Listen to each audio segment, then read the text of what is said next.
बारे के सोच्छन् भन्ने कुरा त्यो सोचेर उनलाई के जवाफ दिने भनेर नबुझेर उनी उसलाई एक किस गरेर त्यहाँबाट जान्छन् र युजिनले निर्णय गर्छिन् कि अब उनी झ्याङलाई कहिल्यै भेट्ने छैनन्। अब 2009 मा युजिनलाई देखाइन्छ जो सिटीमा हुने एक लाइब्रेरीमा काम गर्दैछिन् र त्यहाँ जुआन नामको एक सिनियर युजिनसँग धेरै नजिक हुन थाल्छ। जुआन युजिनलाई धेरै मन पराउँछ। दुवैले सधैँ आफ्नो कामहरू साझा गर्छन् र यसैले उनीहरू बीच राम्रो सम्बन्ध बन्छ।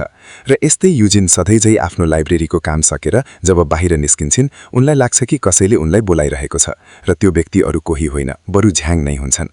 उनी झ्याङलाई भेट्छिन् र कुरा गर्न थाल्छिन् र भन्छन्, मैले अन्तिम पटक तिमीलाई बिदाईमा देखेको थिएँ, लाग्छ तिमी मलाई बिर्सिसकी छौ। तब झ्याङले भन्छन्, तिमी यहाँ किन आइएको? उनी भन्छन् कि तिमी यो नसोच, म तिमीलाई भेट्न आएको होइन, म यहाँ नजिकैको मन्दिरमा जान्छु। र त्यसपछि त्यहाँ जुआन पनि आउँछन्। त्यसपछि युजिनले झ्याङलाई जुआनसँग परिचय गराउँछिन् र जुआनले झ्याङलाई भन्छन्, म युजिनको बोयफ्रेन्ड हो। र यो सुनेर झ्याङ क्रोधित हुन्छन् र भन्छन्, अच्छा म पनि युजिनको बोयफ्रेन्ड हो र म युजिनलाई तिमीभन्दा पहिले देखेको थिएँ। तब उनी भन्छन्, म मेरो बहिनीसँग नजिकैको मन्दिरमा जान्छु, के तिमीहरू हामीसँग जान्छौ? उनीहरू केही सोचेर त्यही उभिन्छन्। तब झ्याङले भन्छन् कि मसँग कार छ र हामी सबै त्यहाँ सजिलै जान सक्छौँ। सबैले त्यो मन्दिरमा जान्छन्। त्यो मन्दिरको विशेषता यो हो कि त्यहाँ धेरै पुराना किताबहरू छन् र केही कुरा राखिएका छन् जसमा मानिसहरूले आफ्नो जीवनमा के चाहन्छन् ती कुरा लेख्छन् र उनीहरू सबै त्यो किताबमा लेख्न थाल्छन् र झ्याङले पनि परीक्षा लेख्ने जस्तै केही लेख्छन्। त्यसपछि बाहिर युजिन र झ्याङ धेरै समय एक्लै कुरा गर्छन् र उनीहरूलाई यस्तै कुरा गर्दै देखेर जुआन धेरै रिसाउँछन् र उनीहरूको कुरा रोक्ने उपाय सोचिरहेर झ्याङकी बहिनी युईले उनको ध्यान भङ्ग गर्छिन्। सोध्छिन्, के तिमी मेरो एक मद्दत गर्न सक्छौ? अब यहाँ झ्याङले युजिनलाई भन्छन्, तिमी बिदाईपछि मसँग भेट्न नै आउनु भएन, तिमी मलाई किन यस्तै छाडेर जानुभयो? मैले तिमीलाई भनेको थिएँ कि म तिमीलाई माया गर्छु, तर तिमीले जुआनलाई मलाई केही नभनेर मलाई बुझ्न सकिन। म अहिले नै यसको जवाफ चाहन्छु र तिमी जवाफ दिनुहोस्। तर पनि युजिनले केही भनिन्न। अब देखाउँछ कि झ्याङ, युजिन र जुआन तीनैजना डिनरको लागि नजिकैको रेस्टुरेन्टमा जान्छन् र त्यहाँ झ्याङले युजिनलाई केही ड्रिङ्क पिउँछिन्। पहिले त उनले मानेनन् र जुआनले पनि उनलाई ड्रिङ्क दिन मानेनन्, तर झ्याङले भने सिर्फ मेरो लागि एकपटक यो ड्रिङ्क प्रयोग गरेर हेर्नु र त्यसपछि उनी पिउँछिन्। युजिन नशामा त्यही टेबलमा सुतेरहेका हुन्छन्। अनि युजिनलाई हुने घटना यो हो कि झ्याङले पनि त्यो ड्रिङ्कको बोतल सकाउँछन् र त्यसपछि नशामा सुतेकी युजिन बारम्बार झ्याङको नाम लिन्छन्। यो देखेर झ्याङ निकै खुसी हुन्छन् किनकि उनले अहिलेसम्म पनि युजिनलाई सम्झिरहेकी थिइन् र उनको सम्झनामा नै उनी उनको नाम बारम्बार बोलिरहेकी थिइन्। तर यो सबै देखेर जुआन निकै रिसाउँछन्। तब तीनजना त्यहाँबाट निस्केर आफ्ना आफ्ना घरतर्फ जान्छन्। अब अर्को दिन पुस्तकालयमा युजिन जुआनसँग कुरा गर्न जान्छन्, तर अघिल्लो दिन युजिन नशामा झ्याङको नाम बारम्बार लिएकी थिइन्। यो कुरा रिसाएर जुआनले उनका कुरा काट्छन् र उनीसँग कुरा नै नगर्न दिन्छन् र यसले उदास भएर युजिन झ्याङको घरमा गई रिसले सोध्छिन्, मेरो मना गर्ने बावजुद तिमीले मलाई त्यो ड्रिङ्क किन पिउनु भयो? जुआनले मलाई गलत बुझेका छन्, यो सबै तिमीको गल्ती हो। यो सुनेर झ्याङले भन्छन्, म यति वर्षदेखि तिमीलाई पर्खिरहेको छु र म यो आशा गरिरहेको थिएँ कि तिमी एक दिन आउँछौ र भन्छौ कि म तिमीलाई माया गर्छु र तिमीले मलाई स्वीकार गर्छौ। तर तिमीले जुआनलाई नराम्ररी बुझ्ने कुराको बारेमा सोचे। म जब बिदाईमा तिमीलाई सोधे कि के तिमी मलाई मन पराउँछौ, त्यसको जवाफमा हाँ भन्यौ, तर त्यसपछि तिमीले मलाई पूर्ण रूपमा टाढा राख्यौ र यसमा मेरो कुनै गल्ती छैन। यसरी रिसाएको झ्याङ युजिनलाई भन्छन्, अहिले म तिमीलाई कहिल्यै भेट्न आउने छैन र त्यहाँबाट जान्छन्। अब 2 वर्ष पछाडि 2011 को दृश्यमा युजिनकी साथी एक अस्पतालमा नर्सको काम गर्दैछिन् र त्यो अस्पतालमा एक व्यक्तिलाई भर्ना गरिन्छ जो अरू कोही नभएर झ्याङको साथी जोई हो। मौ र जोई हाइस्कुलमा एकअर्कालाई माया गर्थे, तर त्यसपछि उनीहरू छुटिए र अब उनीहरू फेरि भेट्छन् र उनीहरू पहिले जस्तै नजिक हुन्छन्। यहाँ युजिन आफ्नो गाउँमा आफ्नो आमासँग भेट्न आउँछिन्। युजिनकी आमाको सहयोगको लागि त्यहाँ कोही आएनन्, तर उनको भाइले उनको राम्रोसँग हेरचाह गरेका हुन्छन् र धेरै दिनपछि ती तीनजना सँगै एउटा घरमा खुसी देखिन्छन्। अब देखाउँछु कि युजिन आफ्नो आमासँग गइरहेकी बेला कुरा गरिरहेकी हुन्छन्। जब युजिन आफ्नो आमासँगै गइरहेका हुन्छन् तब उसले त्यहाँ झ्याङलाई देख्छिन् र उनलाई देखेर युजिन सोध्छिन् कि किन उनी धेरै वर्षपछि मेरो गाउँमा आएका हुन्। अनि झ्याङले उनलाई भन्छन् कि तिमीले सोचे जस्तो कुरा होइन, मेरी आमाको एउटा इलेक्ट्रिकल कारखाना यहाँ छ र त्यसको कामका लागि म यहाँ आएको हुँ। र यसरी उनीहरू केही कुरा गर्छन् अनि त्यो दिन झ्याङ, युजिन र उनको आमासँगै उनीहरूको घरमा बस्छन् र त्यो रात युजिन र झ्याङले धेरै राम्रो कुरा गर्छन्।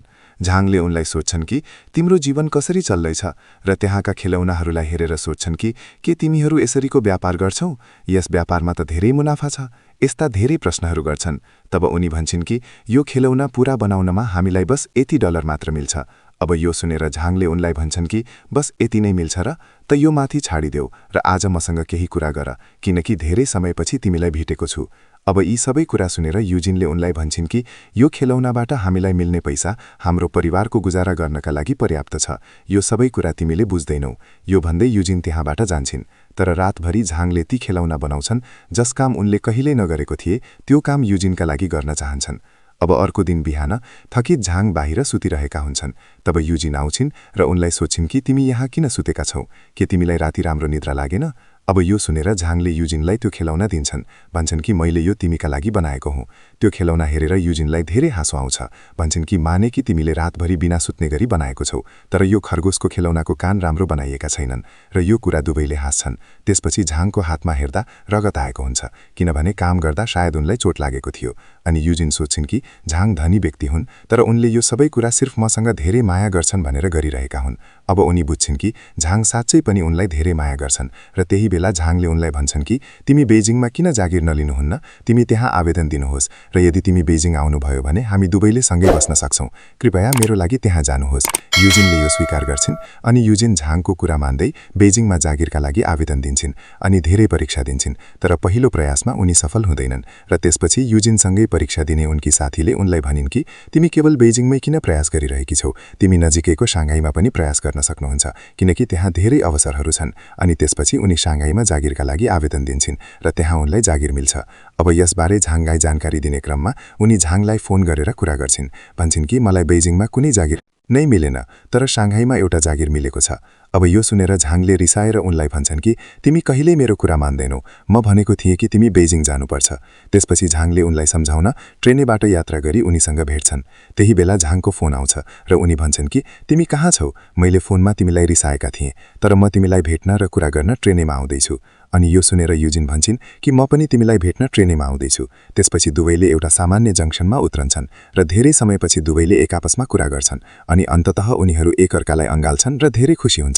अब केही दिनपछि देखाइन्छ कि युजिनको हाई स्कुल साथी मोले उनलाई भेटेर कुरा गर्छिन्। उनी भन्छन् कि म र जोयु धेरै वर्षदेखि प्रेममा थियौँ, तर अब जोयु अर्को छोरीसँग विवाह गर्नेछन् र त्यसैले म उनको जीवनमा समस्या बन्ने छैन भनेर विदेश जान्ने निर्णय गरेकी छु। तिमीलाई भेट्न आएको थिएँ अनि म पनि विदेश जान्छिन्।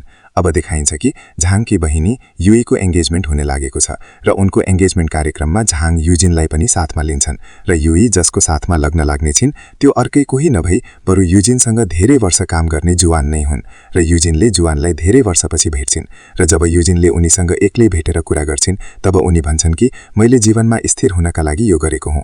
म युईलाई पनि मन पराउँछु, तर जीवनमा राम्रो स्थितिमा पुग्नका लागि मैले युईलाई तुरन्तै स्वीकारेँ। अब यो सुनेर युजिन सोध्छिन् कि यदि म पनि झाङलाई भन्नुभयो कि म उनलाई मन पराउँछु, ती उनले मेरो बारेमा गलत त सोच्दैनन् त? यो सोचेर उनी निकै उदास हुन्छन्। यहाँ झाङ पनि युईसँग एक्लै केही कुरा गर्छन्। उनी भन्छन् कि के तिमी जुवानलाई राम्ररी चिन्नुहुन्छ? तिमी हाम्रो परिवारमा कसैलाई पनि बताएको छैन। छिटै किन एङ्गेजमेन्ट गर्दैछौ? यदि जुवानले तिमीलाई पैसा लागि स्वीकारेका हुन् भने तिमी के गर्ने थियौ? अब यो सुनेर युई भन्छन् कि जुवान त्यस्तो प्रकारको व्यक्ति होइन। तिमी जसरी मसँग प्रश्न गर्दैछौ, तर के तिमी दाबी गर्न सक्छौ कि जस युजिनलाई तिमी माया गर्छौ तिमीलाई केवल पैसाका लागि होइन, मात्र तिमीलाई माया गर्छिन्?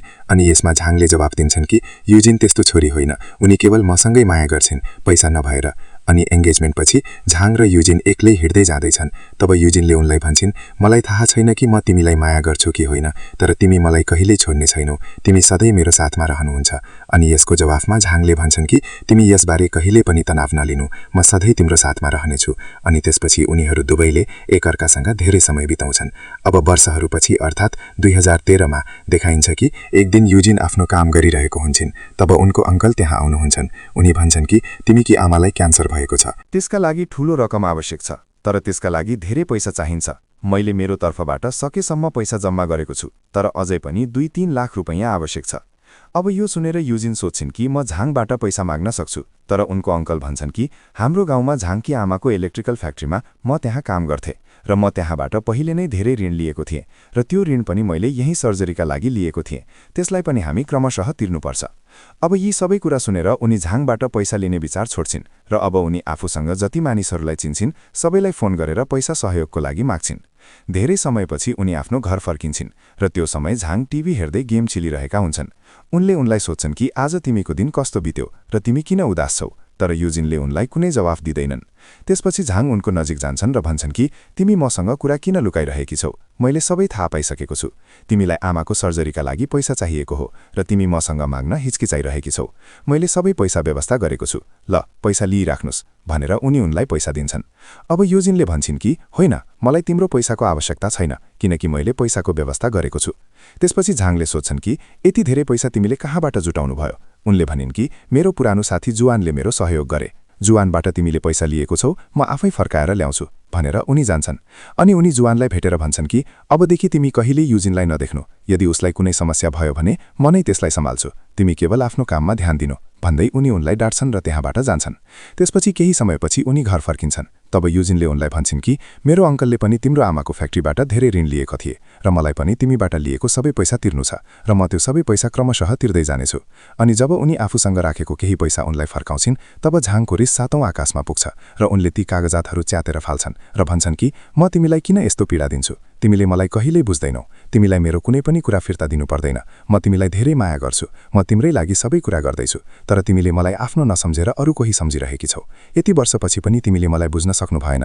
तर तिमी एक दिन पक्कै बुझ्नेछौ र त्यो दिन हामी सँगै रहनेछौ। अहिलेका लागि म यहाँबाट जान्छु भनेर उनी जान्छन्। त्यसपछि बेइजिङको एउटा ठूला अफिसमा झाङलाई उनको बाबुको मद्दतले राम्रो जागिर मिल्छ र जब बेइजिङ जानुका लागि उनी फ्लाइटमा बस्छिन् तब उनीको मोबाइल बारम्बार जाँचिरहेकी हुन्छन्। उनी चाहन्छन् कि युजिनले उनलाई फोन वा मेसेज गरेर भनुन् कि तिमी फर्केर आऊ। उनी चाहन्छन् कि युजिनले उनलाई फोन वा मेसेज गरेर भनुन् कि तिमी फर्केर आऊ, म तिमी बिना बस्न सक्दिन। तर उनलाई युजिनको कुनै फोन वा मेसेज आउँदैन। अब झाङ पनि यही सोच्छन् कि युजिनको जीवनमा नहुनाले उनी खुसी हुनेछिन् र यही सोच्दै उनी बेइजिङ जान्छन्। अब 2 वर्ष बित्छ र सन् 2015मा देखाइन्छ कि युजिन जहाँ पनि जान्छिन् उनलाई बारम्बार झाङको याद आउँछ। केही दिनपछि उनी आफ्नो गाउँको त्यो पुरानो मन्दिरमा जान्छिन् जहाँ लेख्नका लागि धेरै किताबहरू राखिएका हुन्छन्। तब युजिनलाई सम्झना आउँछ कि त्यहाँ एउटा किताबमा झाङले त्यो दिन केही लेखेका थिए। उनले ती कागजातहरू खोज्न थाल्छिन् र खोजेपछि झाङले लेखेको त्यो किताब उनलाई मिल्छ र त्यसमा उनले धेरै वर्ष पहिला झाङले युजिनको नाम लेखेको देख्छिन्। यो सब 5 वर्ष पहिलेको कुरा थियो, तर झाङले त्यति बेलादेखि नै युजिनलाई साँचो प्रेम गरेका थिए। अब युजिनले सधैँ झाङलाई गलत बुझ्दै आएकी थिइन् र अब उनलाई थाहा हुन्छ कि झाङले पहिलेदेखि नै उनलाई धेरै माया गर्थे। अब यो सबै भएपछि उनी बेइजिङ जान्छन् र सन् 2015मा देखाइन्छ कि युजिन बेइजिङका सबै ठूला सहरहरू र हाइवेहरूमा झाङ काम गर्ने अफिस खोज्दै जान्छन् अनि एउटै ठाउँमा उनी झाङलाई भेट्छिन्। तर झाङ अझै पनि एक्लै हुन्छन् र उनी सधैँ आफूलाई कहिल्यै नबुझ्ने ती छोरीको बारेमा सोच्दछन् र त्यो छोरी अरू कोही नभई युजिन नै हुन्। अन्ततः युजिनले झाङको प्रेम बुझ्छिन् र त्यसपछि स्पष्ट हुन्छ कि उनीहरू दुवैले सँगै खुसी साथ आफ्नो जीवन बिताउनेछन्। बाँकी साथीहरू, यसैसँग हाम्रो यो भिडियो यहाँ समाप्त हुन्छ र यदि भिडियो र फिल्म राम्रो लाग्यो भने, व्याख्या राम्रो लाग्यो भने भिडियो लाइक गर्नुस्, च्यानललाई सब्स्क्राइब गर्नुस्। बाँकी मिल्छौँ अर्को भिडियोलाई। त्यहाँसम्मका लागि गुड बाई, आफ्नो ख्याल राख्नुस् अनि अन्तमा हेर्नुभएकोमा धन्यवाद।